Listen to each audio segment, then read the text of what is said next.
Welcome back to Mohawk Motors, ladies and gentlemen. My name is Jason. I get asked all the time, and I mean 3 or 4 times a month, from people who find my videos and watch my videos. They're trying to convert their V6 Silverado to a V8. And their question is, what brackets do I need to get my V8 and the V8 motor mounts to fit my frame? Well, I'm gonna tell you guys, here's how you do it, right? I have a frame here, for example, right? This is a 2005 two-wheel drive Silverado 1500. Now, on the frame side of things, this is what you need to know. The passenger side of the frame, where the motor mount bracket attaches, is the same. It's the same on the two-wheel drives and the four-wheel drives. It's the same bracket on the two-wheel drive and the four-wheel drive on the passenger side. You just need to make sure you get one for the size engine you're using. If you're putting in a V6, you need a bracket for a V6. If you're putting in a V8, you're putting in a bracket for a V8. And I'll show you the difference between them here in just a minute. The driver's side, now this is where things change. On a two-wheel drive truck, these two little bolt holes here, they're farther apart because there's nothing else in the way down here. They don't need any additional clearance, anything like that. On the four-wheel drive, these two sleeves are closer together to leave space for the front differential.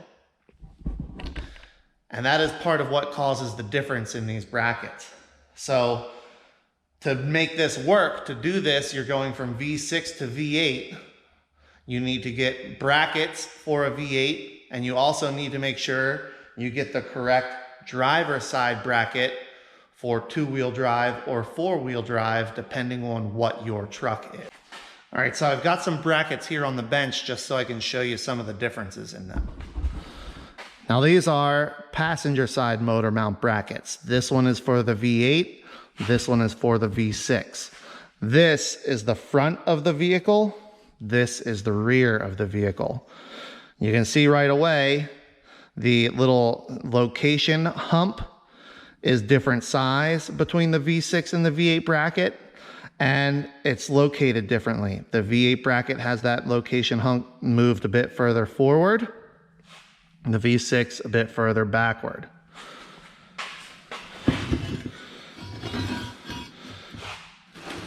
Here's the driver's side brackets. Again, this side is the front of the vehicle. This side is the rear of the vehicle. And you can see locating hump smaller on the V8, larger on the V6. V8 is located a bit further forward. V6 a bit further rearward. The reason those centering humps are located differently is so that the bell housing flange, this surface right here where the bell housing bolts up to the engine, ends up in the same place in the chassis. So whether you have a V6 or a V8, that bell housing flange will be the same distance from the front of the vehicle. The GM does that for their platform building system. That way, whether it's V6 or V8, they don't have to change the location of the transmission cross member. They don't have to move the engine cross member or any of the other stuff. They just plop in whatever engine is supposed to go in there with that transmission. Now, if you change the transmission, they're different lengths. So then you do need to move the cross member. But if you're reusing the same transmission, it should bolt right back up without doing anything to the transmission cross member. Now, as I was saying also, on the driver's side mount bracket, the two-wheel drive and four-wheel drive are different. This is for a four-wheel drive, or for a two-wheel drive. You can see that these two mounting bolt holes are farther apart.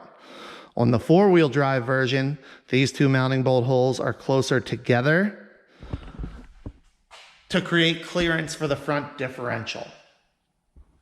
Another note, and this is really just by the way, From the factory, these bolts are held in with red Loctite.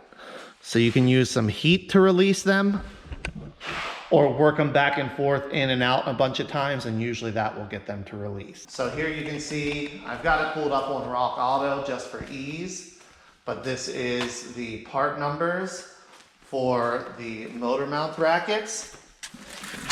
The right side, which is passenger side bracket, is the same, 4-wheel drive or 2-wheel drive. It's part number 15113847. Now the driver's side, that's the one that's different depending on 2-wheel drive or 4-wheel drive. 4-wheel drive is part number 15113849. 2-wheel drive, rear wheel drive is part number 15113848. And as far as I can tell, these are GM genuine parts. The ones that I have GM genuine stickers on them. So I'm guessing GM is still producing these. I don't know if they're using them in newer chassis, or maybe there's just a huge inventory of them laying around from when they were producing them and they're still selling those. I don't know, but they're out there, they're available. I usually look up the part number on Rock Auto and order them from Amazon because Rock Auto's shipping has just gotten ridiculous. And yeah, I've done it this way multiple times now. Never had a problem. You only have to consider this in the 1500 series chassis. The 2500, 3500, 2500 HD, 3500 HD, those didn't have V6 as an option. So there's only V8 motor mount brackets available for those chassis. That's really the ins and outs of it, guys. I hope this helps you with your swap. I hope this answers everybody's question. Like I said, I get asked this all the time. And now I've got a video on it, so hopefully it'll help. That's it for this one, guys. Thanks a lot for watching. Until the next one, take care.